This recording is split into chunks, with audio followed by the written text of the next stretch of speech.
Wow! Grabe! Ang galing! And nasa behind the scenes pa lang po iyon, syempre, di ba? Ayan, magpalakpakan naman po tayo! Palakpakan naman tayo dyan, guys! Ayan, mahina pa, isa pa po! Ayan! Okay, so dahil dyan, talagang ipapakilala na po natin isa't isa ang mga Tagalog anime actors na narinig nyo kanina lang. Dahil dyan, I would like to call and join us on stage, Candice Arellano, boses ni Monkey D. Lupi! Siyempre, hindi na nagpapahuli, si Sir Alin Alfred Lavatos! Boses ni Ichigo Kurosaki ng Bleach. We also do have Christian Velarde, boses ni Naruto Uzumaki ng Naruto. Blair Arellano, boses ni Batang Naruto Uzumaki again ng Naruto. At syempre, hindi magpapahuli, si Jefferson Yutanes, boses ni Son Goku ng Dragon Ball. Lalapit tayo. Ayan. Kumustahin natin sila. Angela, anong masasabi nila sa Toycon crowd ngayon? Yes, ayan, sobrang habang nag-iisip ng sagot ang ating mga Tagalog anime creators, sobrang nata-trip to memory lane ako. Dahil of course, dahil ako din nanonood ng anime lagi sa TV at narinig ko ang kanilang mga boses. Kayo din ba nanonood ng anime? Ayan, so syempre excited sila na makilala ang voice behind the Tagalog dub versions ng anime sa ating bansa, di ba? So again, kamusta naman po ang Toycon for you so far?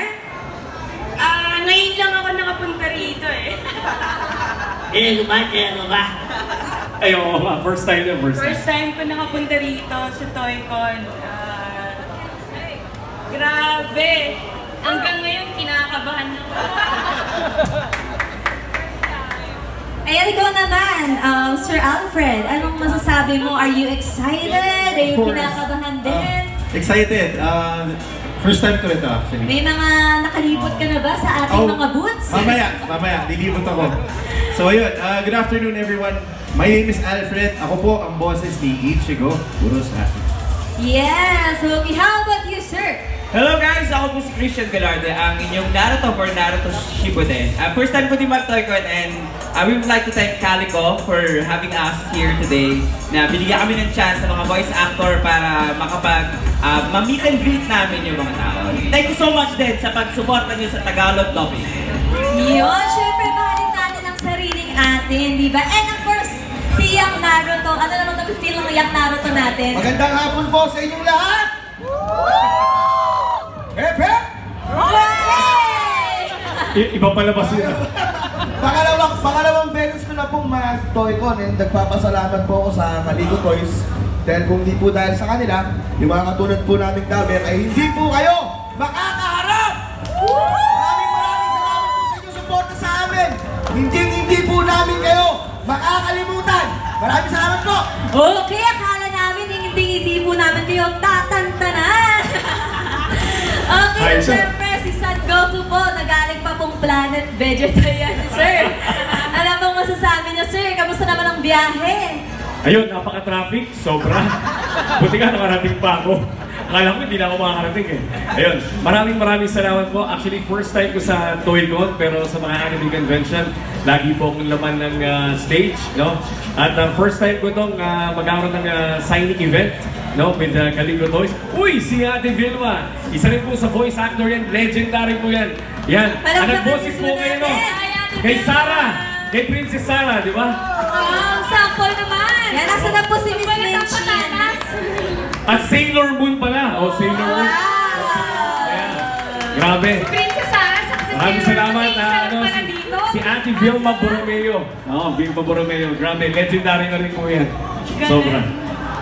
Okay, so isang tanong pa po, syempre, alam po namin na matagal na po kayo sa industriya, pero during the time before you enter the anime world and the Tagalog dubbing, paano po ba nagsimula for you po, Ms. Candice, kung paano ka po pumasok sa anime world ng Philippines?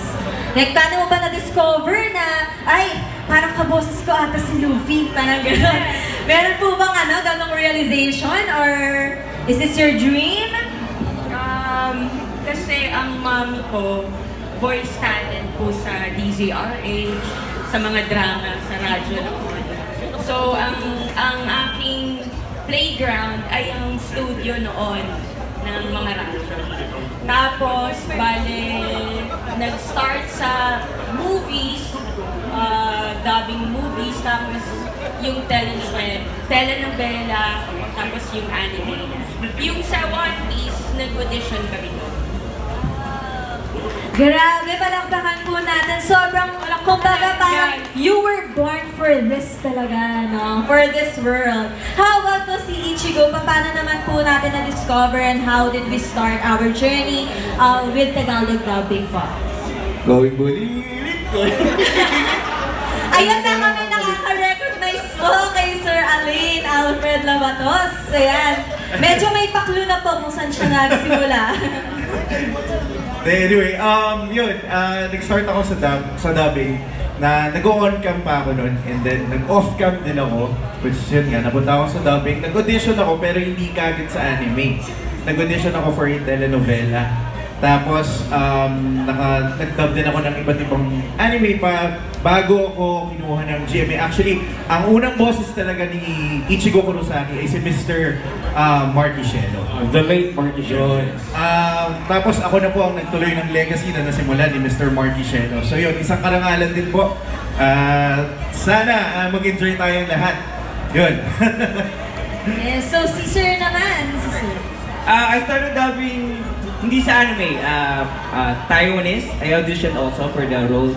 If you still remember, Meteor Garden, yung unang-unang Meteor Garden. Si Dolphin Set, charot! Joke lang! Si Shinha po! Sanchay! Ako nga pala kaibigan mo, si Shinha! Then after that, yun na, nagtuloy-tuloy natin. I moved to anime. Then, yun na po nagsimula ng aking career. Nag-path ng career ko as a voice actor. Great! Ang galing talaga ng mga journey ng ating mga Tagalog voice actors. May nanggaling sa Taiwanese, sa telenovela, even with the radio, starting from there.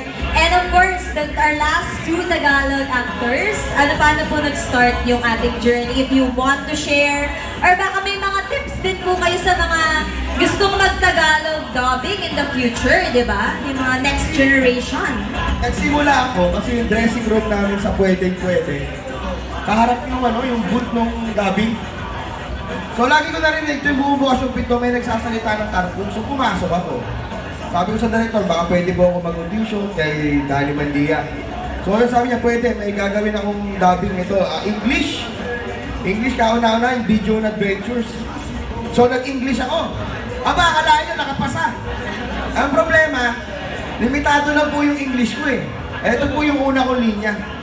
Hi, I'm Taichi Agami, a 5th grader at Dive Elementary School. Hanggang doon na lang po yun. Huwag yun na akong dadagdagan. So, nagano yung management na palitan ako. Pero sabi niya, sabi nila, ayaw nilang pumayag pare. Hindi mo pwede matanggal si Blair. Ang problema ko, hindi ko marunong mag-English eh. So, napalitan ako, tapos bigyan ako ng panibagong dubbing, yung Jester the Adventurer. Ako yung isang shaman. Tapos doon na, kinuha na ako ng Derek Ronnie sa Naruto, wala ng audition. Hanggang doon na po nag-umpisa ang aking karera. Hanggang ngayon po, ito po ang aking trabaho at mahal na mahal ko po ito. Maraming salamat po. Yes, so we all start from somewhere naman po talaga. It's amazing how we grow all throughout our careers that we chose, di ba? And of course, hihintayin pa natin, di ba? Yung mga ibang bobosesan pa nila, sir. And of course, last is Son Goku. Paano po kayo naging Super Saiyan? Bigla, nandyan po ba, agad-agad po bang Goku? Or meron pa po ba tayong mga Actually, I started as a radio talent sa DZMM noon, yung Radyo under Tito Joey Galvez. Then after that, nung nakapasa ako, yung first yung audition ko nung time na yon, pinatry nila ako sa dubbing, which is telenovela, yung Cassandra, kung natatandaan nyo. Kasi sa ABS-CBN before, pagalingan ng grupo yan eh. So, sino yung mapipiling grupo? But unfortunately, hindi ako nakapasa. yung grupo namin, hindi nakapasa doon sa una. Then binigyan kami ng ibang project, which is yung Tico and Friends. Yun yung first anime ko, na ang role ko ay yung Scott, yung tatay, ninanamit, yung kumikinang na Balyena. Then, as Son Goku, actually si Nesty Ramirez, yung kinalakihan ko rin, no? Kung natatandaan nyo, way back 1989, nagsimula ang Dragon Ball dito sa Pilipinas. No? O, English pa yan. English. Nagka-hame-hame wave na po kami sa bahay. Tapos nung 1990, kasi idol ko yun eh. Totoo, idol ko yun. Then nung 1999, dahil nga kailangan niya na pumunta sa Amerika, dahil nagtayo ng school yung mom niya. So, kailangan siyang principal daw, gano'n siyang principal. So, naghanap ng panibagong voice actor. So, I auditioned for Goku, and the rest is history. Yay! Kaya palakpakan naman natin sila, guys. Correct! And thank you so much for sharing all of those journey. And again, para sa mga nag-a-aspire na maging Tagalog voice actors, tingnan nyo naman, lahat sila hindi naman sila naging sikat bigla or hindi naman nila nakuha yung mga roles. Agad-agad na gusto nila. Yes, pinaghirapan din nila. Correct! Kaya naman, pero ang tanong, bakit nga po ba talaga kayo nandito sa ToyCon ngayon? Do you want to share and invite, of course, our audiences over here for the main event? Magkakaroon po tayo ng malawakang pagpirma. Yes! At ano ba ang gusto niyong papirmahan? Pipirmahan ho namin kahit ano ho yan. Saan ba tayo makakarating pag pinirmahan May yan? kasama pa pong kiss galing sa kanya. Ayun! May pa-bonus pang kiss kay Son Goku. Mas-share Hinihitahan po namin kayo sa aming booth. Nandyan lang po yan sa paligid. Punta ho kayo. Maraming salamat po, Boss Kino, Kaliko Toys. Kung hindi po dahil sa inyo, hindi po magiging posible ito. Maraming salamat po. At lalong-lalo na po sa inyong lahat na narito ngayon. Merry Christmas and Happy New Year po! Iyan! Grabe talaga yung energy niyang nawa. Happy New Year Technique times 2, times 2, times 2! Okay, so to formalize and simplify, magkakaroon po tayo ng autograph signing sa Kaliko Toys booth with our Tagalog voice actors. So we invite everyone to go at the Kaliko Toys booth there. Diyan lang po yan sa may likod. Nakikita niyo po agad kami. At pwede po kami mag-accept ng walk-ins kung meron po kayo mga ipapapirma sa ating Tagalog voice actors. Punta lang po tayo sa aming booth. Syempre may mga photo op din tayo and such. But before we go, maraming salamat po ulit sa ating mga manonood dito sa ToyCon. Again, before we go, gusto po namin hingan ng last pa-sample gamit ang boses ng kanilang anime character, sila Sir. Sino ang mauna? Nandiyan, dito sa Last sample, si Luffy. Ito kayo, ma'am. Ako, si Monkey D. Luffy, ang magiging hari ng mga pirata!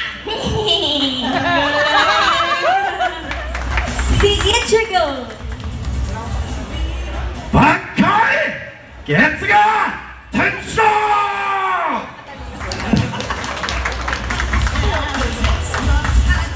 Uzumaki Naruto! At ako ang susunod na Hokage! Han! Han!